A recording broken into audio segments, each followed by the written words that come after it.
सभी दर्शकों को नमस्कार। आज हमारे साथ हैं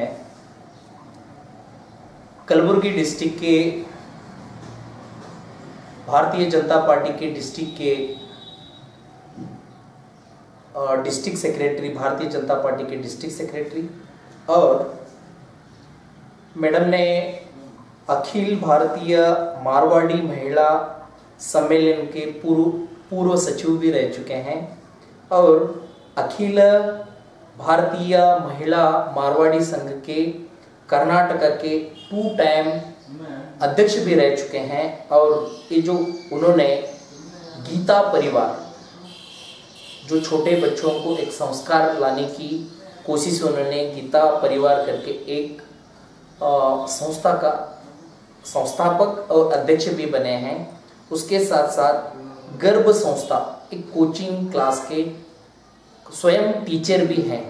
तो मैडम पिछले 25 साल से सोशल एक्टिविटीज़ के अंदर और भारतीय जनता पार्टी के हर एक एक्टिविटीज़ के अंदर अपने आप को सोशल, इस शाहबाद मंडल के अंदर सोशल काम करते आ रहे हैं। चलिए हम उनसे आज मुलाकात करेंगे और उनसे बातचीत करेंगे। मैम, सबसे पहले आपका स्वागत है। नमस्कार। नमस्कार मैडम, अभी सबसे पहले हमारे दर्शकों को आपका एक परिचय दीजिए। सबसे पहले तो मैं 2 प्यारे से बच्चों की माँ हूँ, क्योंकि ये सबसे बड़ा ज़्यादा जरूरी महत्व का परिचय है। क्योंकि हमने डिग्रियाँ जो हासिल की वो बहुत लोग करते हैं शादी होने के बाद बच्चे, लेकिन जो बच्चे बहुत अच्छे बच्चे जब बन जाते हैं तो हमको उसका ज़्यादा गर्व होता है। सोशल सर्विस तो जैसे जनरली दूसरे को देखकर हमारे भी मन में अगर अंदर थोड़ा बहुत बीज पनपता है तो फिर वो ज़्यादा बड़ा पौधा बन जाता है। उसी तरह से मेरे भाई थे आरएसएस का, उनको मैं देखती थी छोटी थी तो। मेरे पिताजी भी भले उस समय कुछ भी सोशल मीडिया नहीं था, कोई एक दूसरे को बताते नहीं थे, लेकिन मेरी माँ के मुंह से मैंने सुना था कि एक कोई बूढ़े महाराज थे, वो अकेले रहते थे एक मंदिर में, तो मेरे पापा उनकी पूरी देखरेख करते थे। यहाँ तक कि किसी को घर में बताया भी नहीं था। उस समय उन्होंने जाके ब्लड डोनेशन उनको कर आ गया था। और हम मारवाड़ी हैं तो सबसे पहले गाय की रोटी निकालते हैं हम लोग, एक रोटी बनाते हैं, फर्स्ट रोटी हम लोग गाय के निकालते हैं। तो मेरे पापा आसपास सबकी रोटियां इकट्ठा करके, गाय की जो रोटियां हैं, वहाँ एक गाय थी तो वहाँ ले जाकर उसको देते थे। तो बोलते हैं जैसा मतलब अपना संग होता है तो वो रंग आता है। अब घर में इस तरह से था तो थोड़ी थोड़ी चीजें आने लगी, तो उसी एनवायरनमेंट से आपका आना हुआ जी। ओके, जब आप पॉलिटिकल के अंदर आपने समाज सेवा की, जब आपकी सोच आई, आपने समाज सेवा के अंदर जब आप आ रहे थे, तो उस समय पे आपके जो मेंटोर, ऐसे आपको गुरु ऐसे कौन थे मैम आपको सपोर्ट करने वाले? कि ज़्यादातर क्या होता है ना कि महिलाओं को एक राजनीति के अंदर बहुत कम देखा जाता है। तो आपने 25 साल पूर्व तैयारी की इसकी, जब आया तो आपको फैमिली का सपोर्ट मिला उस समय पे? फैमिली का तो सर पूरी तरह से सपोर्ट था, और कोई सोच के पॉलिटिक्स में नहीं आई थी। मेरा महिला सम्मेलन का काम था, तो वो जो मेरी सीनियर लेडीज करती थी उनको लिखने करने में दिक्कत होती थी। रिपोर्ट लिखकर भेजना था, पहले तो पोस्ट वाला था, रिपोर्ट लिखकर भेजो आपने क्या क्या काम किया। तो वो उनको लिखने की दिक्कत थी तो वो मेरे को बुलाती थी कि रिपोर्ट तैयार कर दो। जब उन्होंने मेरा कंट्रीब्यूशन देखा तो उन्होंने मुझे सचिव बना दिया। फिर सचिव का काम अच्छा लगा तो अध्यक्ष बन गए। इस तरह करके आगे बढ़ गए। यानी आपने कभी भी किसी पोजीशन के बारे में नहीं सोचा? नहीं सर, बिल्कुल भी नहीं सर। वो काम करने से पोजीशन मिल गई, पोजीशन मिलने के बाद काम नहीं किया। बस इतना सब। मैडम, मुझे एक बात बताइए, आपने भारतीय जनता पार्टी को ही क्यों चुना? उसका क्या रीजन बताना पाएंगे आप? सर, रीजन बहुत से हैं। जब हमको समझ नहीं थी, भाई जैसे होता है आसपास फ्रेंड्स में है, बड़ों से घर से सुनते हैं कि इसको दिया, कमल के फूल को उठ दिया, थोड़ी चीज वो थी। उसके बाद में जब हम समझने लग गए, सुनने लग गए कि इस पार्टी में क्या होता है और इस पार्टी में क्या होता है, तो ऑटोमेटिकली हम जुड़ जाते हैं। हमको जो चीज़ अच्छी लगती है हम उसी से जुड़ते हैं।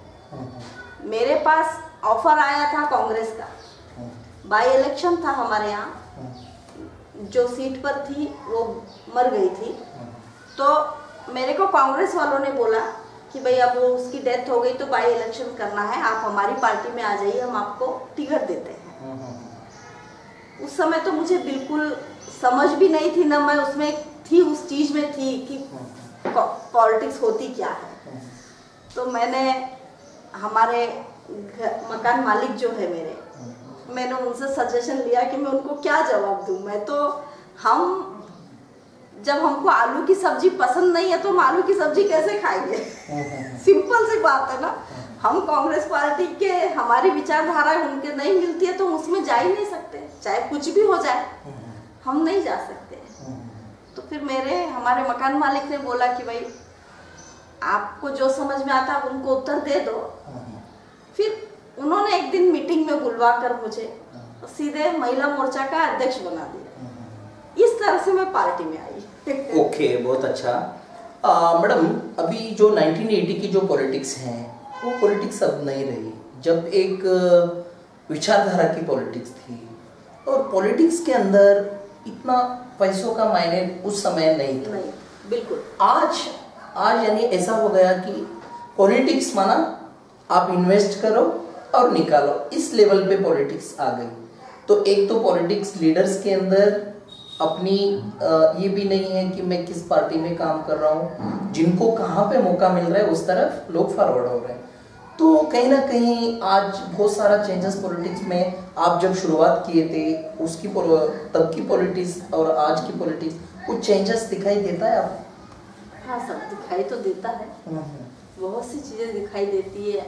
और हम तो पहले छोटे से पोस्ट पे थे, सीनियर ने जो आदेश दिया बस हम अपने लेवल से काम कर लेते थे कि भाई हमको हमारा महिला मोर्चा कैसे आगे बढ़ाना है, पार्टी का ये आदेश है तो हमको पार्टी के लिए जो करना है हमने कर दिया।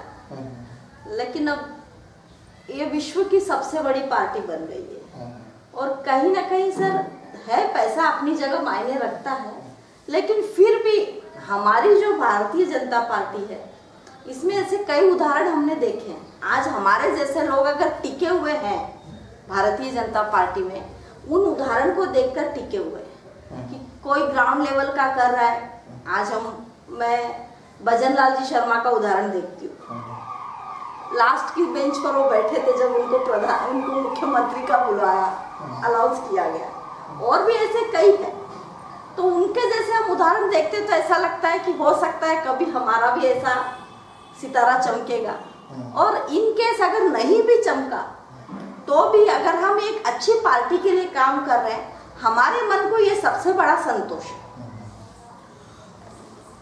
ओके, तो मैडम अभी मुझे बताइए कि भारतीय जनता पार्टी, जहाँ तक भारतीय जनता पार्टी की बात है, एक समय था आपकी पार्टी सिर्फ 2 सीट लेने में काबिल बनी थी। आज ऐसा समय आया कि भारत की डेमोक्रेसी की बहुत बड़ी पार्टी बन गई और ऑनरेबल नरेंद्र मोदी तीसरी बार इस देश के प्रधानमंत्री बने। उनके नेतृत्व में यानी भारत विश्व गुरु बनाने का जो उनका सपना है, पूरे विश्व का सहयोग भी उनको मिल रहा है, पूरे देश के भारतवासियों का भी सहयोग मिल रहा है।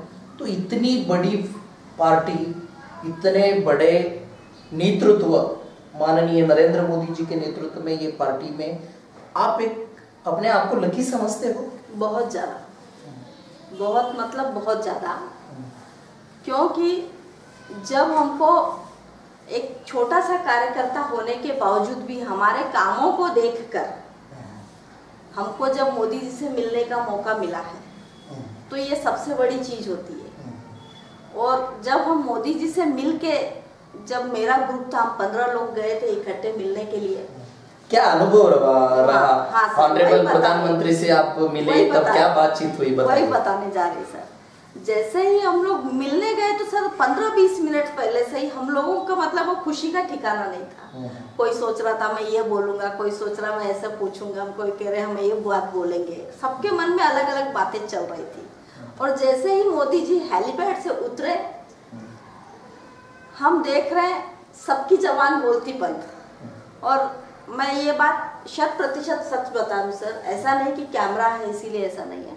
मेरे मन में तो ये भाव आ गया कि मैं चप्पल मैंने उतार दी थी। मैंने चप्पल उतार के मिलने की निर्णय किया। तो एसपी जी वाले ने देखा, उन्होंने मतलब उनका पूछने वाले थे वो कि आपने चप्पल क्यों उतारा। वो अपनी जगह सही है सुरक्षा के हिसाब से। मैंने कहा नहीं, मेरे मन में इतनी उनके लिए श्रद्धा है कि मैं चप्पल उतार के उनसे मिलना चाहती हूँ। और वास्तव में मैंने पीछे साइड में चप्पल उतार दी थी, उसके बाद ही मैं मिली थी।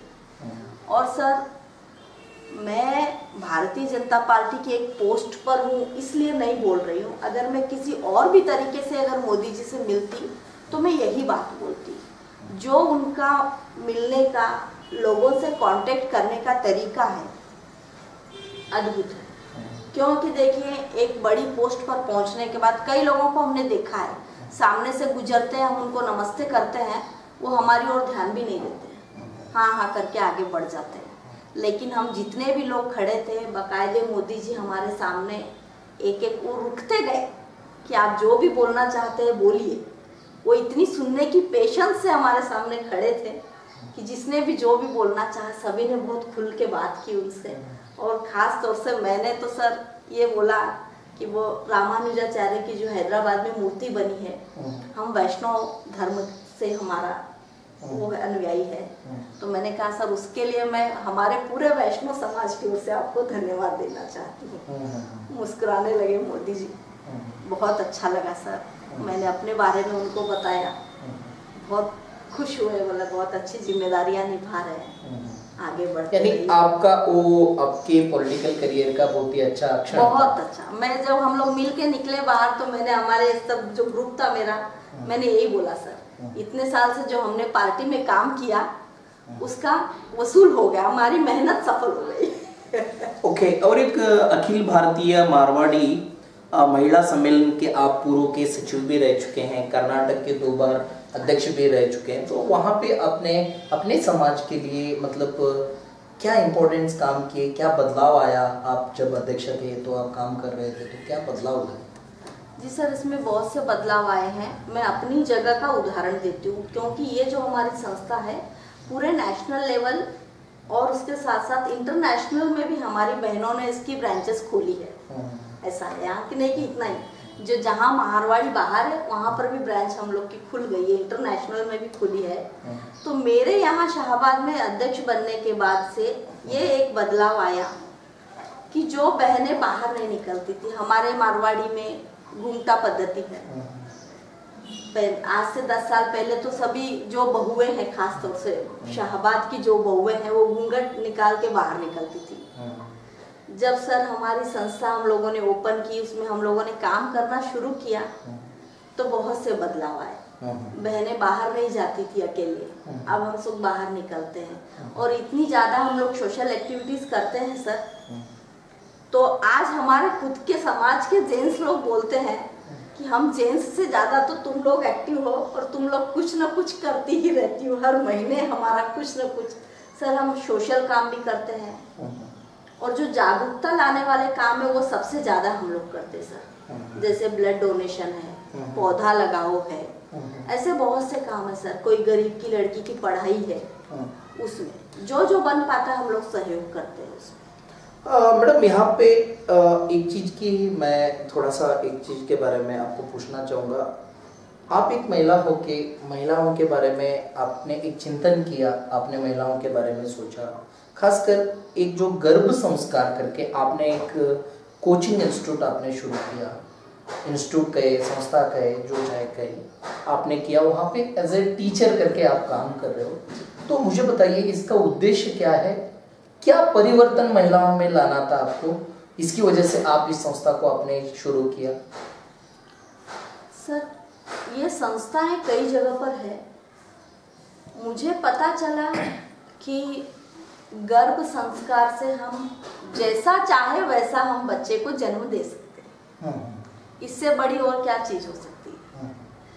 जब मैंने उस संस्था में मैं ज्वाइन हुई, मैंने क्लास किया, तो सबसे पहले हमारे टीचर ने मुझे बताया कि सब लोग सोचते हैं कि मेरा बच्चा स्वामी विवेकानंद बने, है ना।